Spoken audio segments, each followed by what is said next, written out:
ఇవాళ ఈ కాకినాడ పెద్ద శివాలయంలో మాజీ కార్పొరేటర్ సిరియాల చంద్రరావు ఇరువురు పూజారులని ఒక పూజారిని దవడక పెట్టి కొట్టడం, ఒక పూజారిని కాలుతో తనటం భక్తుల సమక్షంలో హ్మ్.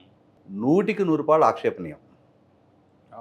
ఇవాళ మనం అందరం గ్రామీణ ప్రాంతాల నుంచే వచ్చాం.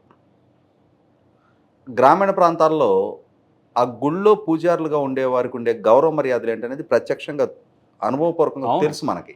వాళ్ళు కూడా ఆ గౌరవాన్ని నిలుపుకున్నారు. నిలుపుకుంటూ ఉంటారు. అటువంటి పరిస్థితుల్లో ఇవాళ ఇప్పటికే చాలా వృత్తులు అంతరించిపోతూ ఉన్నాయి. కుల వృత్తులు అంతరించిపోయినాయి. పౌరోహిత్యంలో మిగులుతున్నదే కొద్దిమంది. ఎందుకనంటే ఇవాళ ఆ పౌరోహిత్యం చేసుకుంటే జీవనోపాధి సంగతేమో కానీ కనీసం వాళ్ళకి పిల్లల్నివ్వడానికి ఎవరు ముందుకు రావట్లా. ఇవాళ చాలా కొద్దిమందే ఆ వృత్తిలో మిగులుతున్నారు. అటువంటి వాళ్ళకి రక్షణ కల్పించాలి.